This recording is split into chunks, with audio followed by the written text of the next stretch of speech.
మావా, నువ్వు ఇన్ని రోజుల నుండి మన ఛానల్లో వీడియోస్ చూస్తున్నావు కదా, నీకెప్పుడు అనిపించలేదా నాకు ఒక కాఫీ ఆఫర్ చేయాలని? ఓకే, కన్ఫ్యూజ్ చేయకుండా క్లియర్గా చెబుతున్నాను, విను మావా. నేను ఛానల్ స్టార్ట్ చేసి ఇప్పటికే 3 years అయిపోయింది. యూట్యూబ్ స్టార్ట్ చేసిన 8 monthsకి మన ఛానల్ మానిటైజ్ అయ్యింది. ₹1,00,000 అప్పు చేసి ఒక చిన్న కెమెరా, ల్యాప్టాప్, ఫోన్ ఇలా మన ఛానల్కి ఇన్వెస్ట్ చేశా. యూట్యూబ్ నమ్మి అప్పు చేస్తే యూట్యూబ్ నుండి నాకు వచ్చిన ఇన్కమ్ నెలకి 6,000, 7,000, 8,000. ఆ డబ్బులు ఇంట్లో ఖర్చులకే సరిపోవు. ఉన్న అప్పు తీర్చడానికి లోన్ తీసుకుని ఆ లోన్ ఈఎంఐ క్లియర్ చేయడానికి ఇంకొక లోన్, అలా చూస్తూ ఉండగానే ఇప్పటికీ ఒక 4 లక్షల పైన అప్పు అయిపోయింది మామ. ఫైనాన్షియలీ చాలా వీక్ అయిపోయాను. ఈ లోన్స్, ఈఎంఐ అనే ఊబిలో కంప్లీట్గా ఇరుక్కుపోయాను. అప్పుడప్పుడు మన ఛానల్కి బెట్టింగ్ యాప్స్ ప్రమోట్ చేయమని చెప్పేసి చాలా ఆఫర్స్ వచ్చాయి. మంచి డబ్బు కూడా ఆఫర్ చేస్తామన్నారు. ఆ ఆఫర్స్ చూసినప్పుడల్లా అరే ఇదేదో బాగుంది, ఈ యాప్స్ని ప్రమోట్ చేస్తే మనకు ఫైనాన్షియలీ కొంచెం హెల్ప్ అవుతుంది కదా అని చెప్పేసి అనిపించేది. నా అప్పులు తీర్చుకోవడానికి అలాంటి యాప్స్ ప్రమోట్ చేసి మిమ్మల్ని బురదలోకి పడేయలేను మామ. మీరు మన ఛానల్ని రెగ్యులర్గా ఫాలో అవుతున్నారు కదా, మీరే చెప్పండి, నేను ఇప్పటి వరకు ఏదైనా యాప్ని ప్రమోట్ చేశానా? రీసెంట్గా 18+ thumbnails పెట్టడం వల్ల వ్యూస్ అయితే ఒక రకంగా బాగానే వస్తున్నాయి. అలా ఎన్ని వ్యూస్ వచ్చినా కూడా నాకు సాటిస్ఫై లేదు మావా.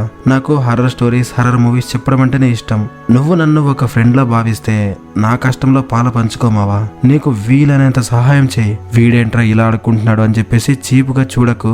ఇంతవరకు చేయి చాపి ఎవరిని సహాయం అడగలేదు. నాకున్న చివరి ఆప్షన్ ఇదే. ఫోర్స్ ఏం లేదు మావా. నీకు సహాయం చేయాలనిపిస్తేనే, నీకు ఇష్టం ఉంటేనే చేయి. నువ్వు చేసే ఈ చిన్న సహాయం పర్సనల్ గా నాకు, మన ఛానల్ కి చాలా ఉపయోగపడుతుంది. Phone pay number and QR code పెట్టాను, చూసుకోమావా.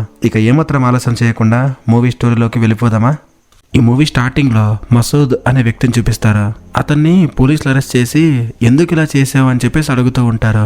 అప్పుడే మనకి ఒక ఫ్లాష్ బ్యాక్ ని చూపిస్తారు. మసూద్ ఒక ఎలక్ట్రీషియన్. అతను పోలేకి వర్క్ చేస్తూ ఉన్నప్పుడు మోయినా అనే అమ్మాయి చూస్తుంది. ఆమె అందాన్ని చూసి అతను ఫ్లాట్ అయిపోయి ఆ పోల్ నుండి కింద పడిపోతాడు. ఆమెను చూసిన వెంటనే మసూద్కి లవ్ అట్ ఫస్ట్ సైట్ అనమాట. లవ్ ఫీలింగ్స్ అలా వచ్చి తన హార్ట్ ని గుద్దేస్తూ ఉంటాయి. అలా ఒకరోజు ఫ్రిడ్జ్ రిపేర్ అని చెప్పేసి ఒక ఇంటికి వెళ్తాడు. ఆ ఇంట్లో మోయినాని చూసి షాక్ అయిపోతాడు.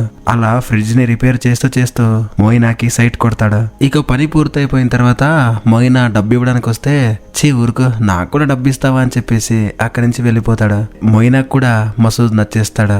ఏదో ఒక కారణం చేత ఆమె కూడా మసూద్ షాప్కి వచ్చి అతన్ని మీట్ అవుతూ ఉంటుంది. అలా రోజులు గడుస్తున్న కొద్దీ వాళ్ళ పరిచయం కాస్త ప్రేమగా మారుతుంది. అలా వాళ్ళిద్దరూ ఇంట్లో ఒప్పించి పెళ్లి కూడా చేసుకుంటారు.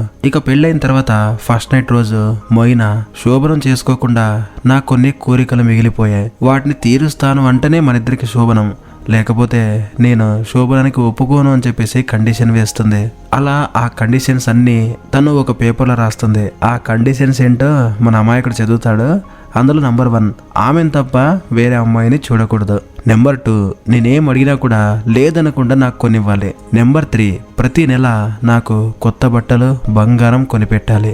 అలా మోయినా కొన్ని కండిషన్స్ ని పెడుతుంది. నిజానికి మోయినాకి డబ్బు అంటే పిచ్చి. ఇదంతా విని మసూద్ ఫస్ట్ నైట్ రోజే ఇలా ఉంటే ఇక రిమైనింగ్ లైఫ్ అంతా ఎలారా బాబు అని చెప్పేసి టైర్డ్ అయిపోయి పడుకుంటాడు. నీకు కావాల్సిందంతా కొనిస్తాను అని చెప్పేసి ఆమెతో ఎంజాయ్ చేస్తూ ఉంటాడు. అలా రోజులు గడుస్తూ ఉన్న కొద్దీ మసూద్ ఏమీ తెచ్చివ్వకపోవడంతో ఇతను అన్ని అబద్ధాలు చెబుతున్నాడు అని చెప్పి, నువ్వు ఖచ్చితంగా నాకు కావాల్సినవి కొనివ్వాల్సిందే అని చెప్పేసి అతనితో గొడవ పడుతుంది.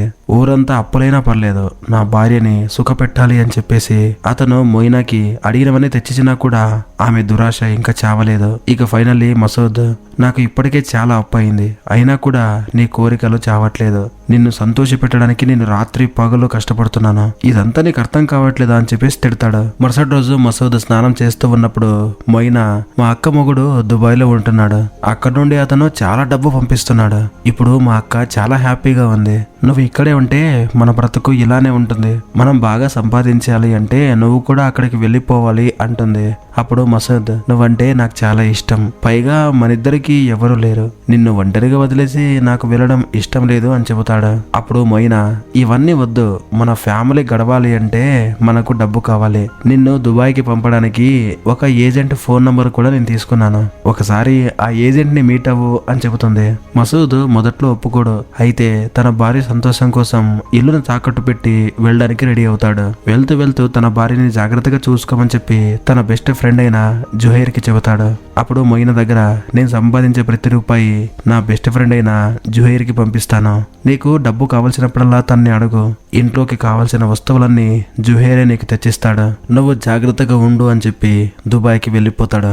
దుబాయ్కి వెళ్ళిన తర్వాత తను విన్నదంతా అబద్ధం అని తెలుస్తుంది. మసూద్ ఎలక్ట్రీషియన్ అని చెప్పి అక్కడికి వెళ్తే అక్కడ వెల్డింగ్ చేసే పనులు ఇంకా అతను చేయకూడని పనులు కూడా అతనికి చెబుతూ ఉంటారు. డబుల్ పనులు చేయించుకుని జీతం మాత్రం తక్కువగా ఇస్తూ ఉంటారు. అయితే కాంట్రాక్ట్ లో సైన్ చేయడం వల్ల ఏమి చేయలేక అలా బకరాగా మిగిలిపోతాడు. ఒకరోజు మసూద్ పంపిన డబ్బులు ఇవ్వడానికి జుహైర్ మొయినా ఇంటికి వస్తాడు. అప్పుడు మొయినా, ఇంట్లోకి రేషన్ కావాలి, నేను బజార్కి వెళ్తున్నాను, నువ్వు కూడా నాతో పాటు రా అంటుంది. అయితే రేషన్ కోసం అని చెప్పేసి బయటికి వెళ్ళి బంగారం తీసుకోవడానికి ఒక షాప్ కి వెళ్తుంది. బంగారం కొనుక్కోవడానికి డబ్బు సరిపోకపోవడంతో ఇక చేసేదేమీ లేక రేషన్ కొనుక్కొని ఇంటికి వచ్చేస్తుంది.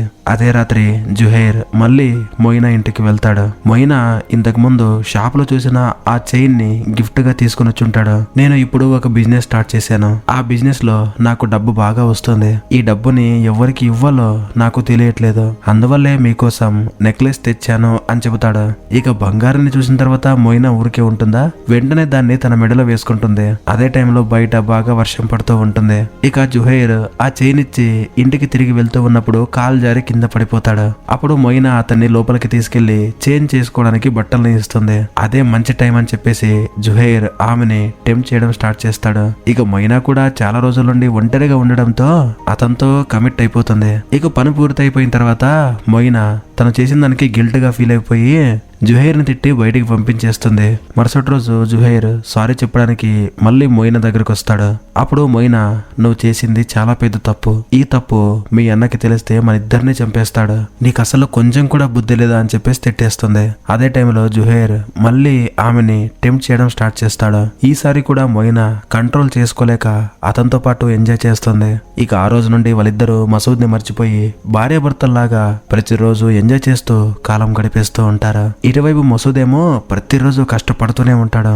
అప్పుడప్పుడు తన భార్య గుర్తొచ్చి ఫోన్ చేసినా కూడా మొయినా కాల్ లిఫ్ట్ చేయదు. ఇక అతనికి టెన్షన్ స్టార్ట్ అయిపోయి తిరిగి మళ్ళీ ఇండియా వస్తాడు. ఇంటికి వచ్చి చూస్తే ఇంట్లో ఎవ్వరు ఉండరు. ఆ ఇంటికి లాక్ చేసి ఉంటుంది. ఎంతసేపు వెయిట్ చేసినా కూడా మొయినా ఇంటికి రాదు. అప్పుడు ఆ ఊర్లో ఉన్న వాళ్ళు, నీ భార్య ప్రతిరోజు జుహైర్ తోనే టైం పాస్ చేసేది, అతను నీ భార్యని తీసుకుని వెళ్ళిపోయి ఉంటాడు, నువ్వు పోయి అతన్ని నమ్మి నీ భార్యని అతనికి అప్పగించావు, అంతేకాదు నీ భార్య మా దగ్గర కూడా అప్పు చేసింది, అప్పు తీర్చమని అడిగితే నువ్వు కడతావని చెప్పేసి నీ మీద చెప్పింది, మా డబ్బు మాకివ్వు అని చెప్పేసి అందరూ మసూద్ దగ్గరకు వచ్చి కూర్చుంటారు. ఇదంతా విన్న తర్వాత మసూద్ హార్ట్ బ్రేక్ అయిపోతుంది. ప్రాణంగా ప్రేమించిన భార్య ఇలా తనని మోసం చేయడంతో అతను చాలా డిస్టర్బ్ అయిపోతాడు. ఇంత జరిగినా కూడా మసూద్ మొయినాని ఇంకా ప్రేమిస్తూనే ఉంటాడు. ఎలాగైనా తనని వెతికి పట్టుకుంటాను అని చెప్పేసి ఊరు మొత్తం వెతుకుతాడు. అలా సడన్ గా మొయినా ఒక న్యూస్ ఛానల్ లో కనిపిస్తుంది.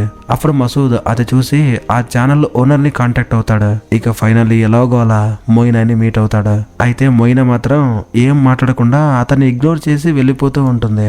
అలా మసూద్ ఆమెని ఫాలో చేస్తూ వాళ్ళిద్దరూ ఉండే ఆ ఇంటికి వచ్చేస్తాడు. అప్పుడు మొయినా మసూద్ దగ్గరికి వచ్చి, చూడు మసూద్, ఇప్పుడు నేను జుహైర్ దగ్గర చాలా సంతోషంగా ఉన్నాను, నా పాటికి నన్ను వదిలే అని చెప్పేసి అతన్ని బ్రతిమలాడుతుంది. అయితే మసూద్ మాత్రం, నువ్వు నా భార్యవి, నాతోనే ఉండాలి, నాతో పాటు రా, మనిద్దరం హ్యాపీగా ఉందామని చెప్పేసి ఎంత బ్రతిమలాడినా కూడా మొయినా ఒప్పుకోదు.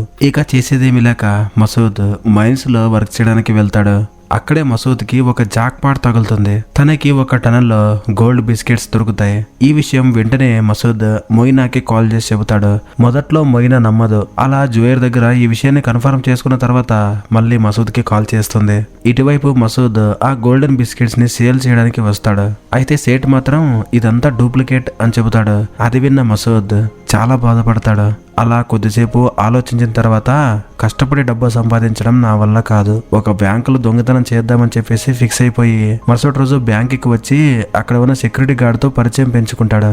ఆ సెక్యూరిటీ గార్డ్ పేరు కిరణ్. ఈ బ్యాంక్ ఎప్పటి నుండి ఎప్పటి వరకు ఓపెన్ లో ఉంటుంది, ఈ బ్యాంక్ లో ఉన్న లాకర్ ని ఎలా ఓపెన్ చేయాలి, అలా ప్రతి ఒక్క విషయాన్ని కిరణ్ ని అడుగుతూ ఉంటాడు. డబ్బు దొంగతనం చేయాలి అంటే మనకి ఒక మంచి ఐడియా ఉంది. అదేంటంటే సొరంగం తవ్వడం. అలా అయితేనే మనం డబ్బు కొట్టేయగలం అని చెబుతాడు. అలా వాళ్ళు ఒక ఇంటిని రెంట్కి తీసుకుని సొరంగం తవ్వడం స్టార్ట్ చేస్తారు. అలా ఒక 4 నెలల నుండి ఆ సొరంగం తవ్వుతూనే ఉంటాడు. మసూద్కి ఓపిక నశించిపోయి ఉంటుంది. అలా తన భార్యని చూడ్డానికి వస్తే ఆమె బాడీ మొత్తం గాయాలతో నిండిపోయి ఉంటుంది. ఏమైంది అని చెప్పేసి మొయినాని అడిగితే, ఈ జుహైర్ పెద్ద దొంగ, నేను నిన్ను మోసం చేసి పెద్ద తప్పు చేశాను. అతనికి ఆల్రెడీ పెళ్లి అయిపోయి పిల్లలు కూడా ఉన్నారు. నేను దాని గురించి అడిగితే నన్ను టార్చర్ చేస్తున్నాడు, కొడుతున్నాడు. నాకు చాలా బాధగా ఉంది అని చెబుతుంది. అలా వాళ్ళిద్దరూ ఎవరు లేని టైం చూసి బయట మీట్ అయిపోయి డిస్కస్ చేస్తూ ఉంటారు. ఇప్పటికీ మించిపోయింది ఏం లేదు, నాతో పాటు వచ్చి నేను ఒక పెద్ద దొంగతనం ప్లాన్ చేశాను. అది సక్సెస్ అయితే మాత్రం మనిద్దరం కోటీశ్వర్లు అయిపోతాం, ఏం ఆలోచించుకు అంటాడు.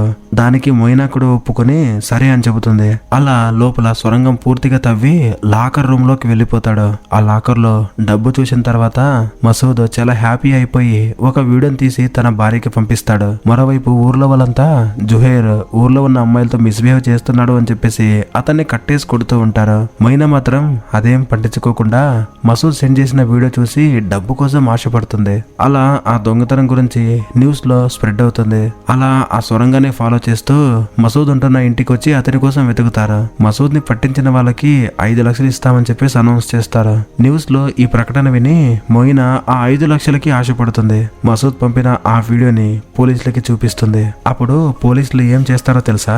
మసూద్ ఈమె ఇద్దరు కలిసి ఈ దొంగతనాన్ని ప్లాన్ చేస్తారేమో అని చెప్పేసి ఆమెని ఇంట్రాగేషన్ చేయడం స్టార్ట్ చేస్తారు. అప్పుడు మొయినా మసూద్కి నేనంటే చాలా ఇష్టం, నాకు మసూద్ పక్కా కాల్ చేస్తాడు, అతన్ని నేను ఖచ్చితంగా పట్టిస్తాను అని చెప్పేసి పోలీసులతో చెబుతుంది. ఇవన్నీ తెలియని మసూద్ మొయినాకి కాల్ చేసి మనిద్దరం మీట్ అవుదాం అని చెప్పేసి అంటాడు. ఇక పోలీసులు ఊరికే ఉంటారా? అతని నంబర్ని ట్రేస్ చేసి ఫైనల్లీ మసూద్ ని అరెస్ట్ చేస్తారు. ఇప్పుడే ఒక పెద్ద ట్విస్ట్ రివీల్ అవుతుంది. ఇంత కష్టపడి ఆ స్వరంగాన్ని తవ్వి డబ్బు దొంగిలిద్దాం అనుకుంటే ఆ డబ్బుని మసూద్ దొంగిలించలేదు, వేరే వాళ్ళు దొంగిలించుంటారు. అప్పుడు మసూద్, చూడండి సార్, నా దగ్గర ఎటువంటి డబ్బు లేదు, ఆ స్వరంగాన్ని తవ్వింది డబ్బు దొంగిలించడానికి ప్లాన్ చేసింది నేనే, అయితే ఆ డబ్బుని దొంగిలించింది మాత్రం నేను కాదు అని చెబుతాడు. అంత డబ్బు చూసిన తర్వాత ఒక పెద్ద బ్యాగ్ తీసుకురావడానికి బయటికి వెళ్ళాను, బ్యాగ్ తీసుకుని లోపలికి వచ్చేలోపే అక్కడ డబ్బు లేదు, ఇదంతా నేను చేయలేదు అని చెబుతాడు. అది విన్న పోలీసులు అతన్ని సెల్లో వేసి అసలైన దొంగ ఎవరో వెతకడం ప్రారంభిస్తారు. జైల్లో ఉన్న మసూద్ ని మొయినా మీట్ అవ్వాలి అని చెప్పేసి ట్రై చేస్తూ ఉంటుంది. అయితే మసూద్ మాత్రం నేను ఇదంతా తన కోసమే చేశాను, అయితే తనే నన్ను పోలీసులకు పట్టించిందా అని చెప్పేసి తన హార్ట్ బ్రేక్ అయిపోయి ఆమెని మీట్ అవ్వడానికి కూడా ఒప్పుకోడు. అప్పుడు మొయినా అతనికి సారీ చెబుతుంది. అప్పుడు మసూద్ 5 లక్షలకు ఆశపడి నన్ను పోలీసులకు పట్టించావు కదా అని చెప్పేసి అంటాడు. అప్పుడు మొయినా, ఆ జుహైర్ నన్ను మోసం చేశాడు, అతనికి అమ్మాయిలంటే పిచ్చి, ఆ 5 లక్షలు కూడా అతనే తీసుకుని పారిపోయాడు అని చెబుతుంది. నువ్వు రిలీజ్ అయ్యి బయటకు వచ్చిన తర్వాత కొత్త లైఫ్ స్టార్ట్ చేద్దామని చెప్పేసి అంటుంది. అందుకు మసూద్ కూడా ఒప్పుకుంటాడు. డబ్బు దొంగిలించడానికి ఎలాగైతే స్వరంగం తవ్వాడు, ఇప్పుడు జైలు నుండి తప్పించుకోవడానికి కూడా అలాగే ఒక స్వరంగం తవ్వి ఒక లేడీ గెటప్ లో అక్కడ నుంచి ఎస్కేప్ అవుతాడు. ఇప్పుడు స్టోరీలో ఇంకొక పెద్ద ట్విస్ట్ రివీల్ అవుతుంది. మసూద్ దగ్గర అసలు డబ్బులు ఎందుకు లేవో చూపిస్తారు. ఒక రోజు మసూద్ ఫుల్ గా డ్రింక్ చేసి పడుకుని ఉంటాడు. అప్పుడు సెక్యూరిటీ గార్డ్ మసూద్ ఇంట్లోకి వెళ్లి ఆ సొరంగాన్ని చూసి దాని గురించి పూర్తిగా తెలుసుకుంటాడు. ఈ ప్లాన్ గురించి ఆ బ్యాంకు మేనేజర్ కి చెప్పి ఈ దొంగతనం మనమే చేసి నింద మాత్రం మసూద్ పై వేసిద్దామని చెప్పేసి ప్లాన్ చేస్తారు. అదే టైంలో మసూద్ బ్యాగ్ తీసుకురావడానికి బయటికి వెళ్ళినప్పుడు ఆ కిరణ్ మేనేజర్ ఇద్దరు కలిసి ఆ డబ్బుని దొంగిలిస్తారు. ఈ విషయం మసూద్ తెలుసుకుని ఆ మేనేజర్ ని మీట్ అవుతాడు. ఆ డబ్బు ఎక్కడుంది అని చెప్పేసి అడిగితే అతని మంచం కిందే మొత్తం అంతా పెట్టుంటాడు. ఇక మసూద్ ఆ డబ్బు తీసుకుని ఆ ఊరు వదిలిపెట్టి వేరే ఊరికి వెళ్ళిపోతారు. అలా వాళ్ళిద్దరూ ఒక ఇంటిని కొనుక్కొని హ్యాపీగా ఫీల్ అవుతారు. ఆ డబ్బుని సేఫ్ గా దాచిపెట్టడానికి ఆ ఇంట్లోనే ఒక సొరంగాన్ని తవ్వుతారు. అయితే పోలీసులు ఈ ప్లేస్ ని కనిపెడితే పెద్ద రిస్క్ అవుతుంది, సో నేనే వెళ్లి సరెండర్ అయిపోయి ఒక 15 years జైల్లోనే ఉండిపోతాను, నువ్వు ఇక్కడే ఉండి ఇదే ప్లేస్ లో ఒక పెద్ద బంగ్లా కట్టు, జైలు నుండి వచ్చిన తర్వాత ఈ బంగ్లాకి నువ్వే రాణి, నేనే రాజు, హ్యాపీగా ఉందాం అని చెబుతాడు. అందుకు మొయినా, సరే మీరు చెప్పినట్టు చేద్దాం, వెళ్ళి సరెండర్ అయిపోండి అంటుంది. అప్పుడు మసూద్ ఆ సొరంగం నుండి బయటకు వచ్చి, ఇప్పుడు నేను దీన్ని లాక్ చేస్తాను, నువ్వు ఇక్కడే ఉండి డబ్బుని కాపాడు అని చెబుతాడు. అప్పుడు మొయినా, ఏంటి నేను ఇక్కడే ఉండాలా, నాకు తినడానికి ఫుడ్ ఎలా అంటుంది. డబ్బు డబ్బు అని చెప్పేసి ఇన్ని రోజులు చచ్చావు కదా, ఇప్పుడు ఈ డబ్బునే తిను అంటాడు. అదే టైంలోనే ఇంకొక ట్విస్ట్ కూడా రిలీజ్ అవుతుంది. మసూద్ ఆమెతో మాట్లాడుతూ, నన్ను మోసం చేసిన వాళ్ళని నేను ఎప్పటికీ వదిలిపెట్టాను, సొంత తమ్ముడిలాగా చూసుకున్న నా ఫ్రెండ్ నా భార్యనే ఎత్తుకుని వెళ్ళిపోతాడా? ఫస్ట్ అతని పని పడతాను.